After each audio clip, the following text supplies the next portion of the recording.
नमस्कार दोस्तों, आपका हमारे चैनल में स्वागत है। दोस्तों, आज हम बात करेंगे पितृपक्ष की कथा की। पितृपक्ष की कथा के अनुसार जोगे तथा भोगे दो भाई थे। दोनों अलग अलग रहते थे। जोगे धनी था, भोगे निर्धन। दोनों में बड़ा प्रेम था। जोगे की पत्नी को धन का अभिमान घमंड था, किंतु भोगे की पत्नी बड़ी सरल हृदय की थी। पितृपक्ष आने पर जोगे की पत्नी ने उसे पितरों का श्राद्ध करने के लिए कहा, तो जोगे इसे व्यर्थ का कार्य समझकर टालने की चेष्टा करने लगा। किंतु उसकी पत्नी समझती थी कि यदि ऐसा नहीं करोगे तो लोग बातें बनाएंगे। फिर उसे अपने मायके वालों को दावत पर बुलाने और अपनी शान दिखाने का यह उचित अवसर लगा। अतः वह बोली, आप शायद मेरी परेशानी की वजह से ऐसा कह रहे हैं, किंतु इसमें मुझे कोई परेशानी नहीं होगी।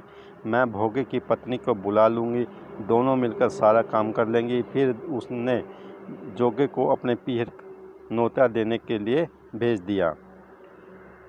दूसरे दिन उसके बुलाने पर भोगे की पत्नी सुबह सवेरे आकर काम में जुट गई।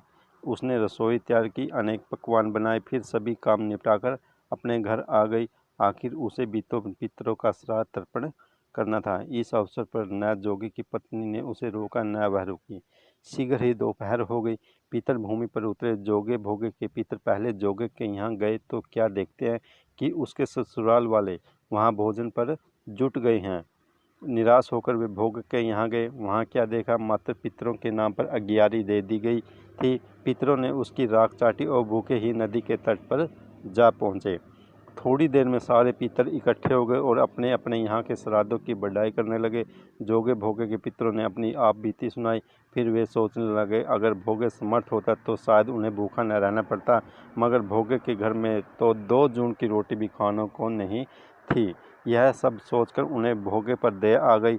अचानक वे नाच नाचकर गाने लगे, भोगे के घर धन हो जाए, भोगे के घर धन हो जाए। सांझ होने को हुई। भोगे के बच्चों को कुछ भी खाने को नहीं मिला था। उन्होंने माँ से कहा, भूख लगी है। तब उन्हें टालने की गर्ज से भोगे की पत्नी ने कहा, जाओ, आंगन में होदी औंधी रखी है, उसे जाकर खोल लो और जो कुछ मिले बांटकर खा लो। बच्चे वहां पहुंचे तो क्या देखते हैं कि होदी मोहरों से भरी पड़ी है। वे दौड़े दौड़े माँ के पास पहुंचे और उसे सारी बातें बताई। आंगन में आकर भोगे की पत्नी ने यह सब कुछ देखा तो वह भी हैरान रह गई। इस प्रकार भोगे भी धनी हो गया, मगर धन पाकर वह घमंडी नहीं हुआ। दूसरे साल का पितृपक्ष आया। श्राद्ध के दिन भोगी की स्त्री ने 56 प्रकार के व्यंजन बनाए। ब्राह्मणों को बुलाकर श्राद्ध किया, भोजन कराया, दक्षिणा दी। जेठ जेठानी को सोने चांदी के बर्तनों में भोजन करवाया। इससे पितर बड़े प्रसन्न हुए और तृप्त हुए। धन्यवाद।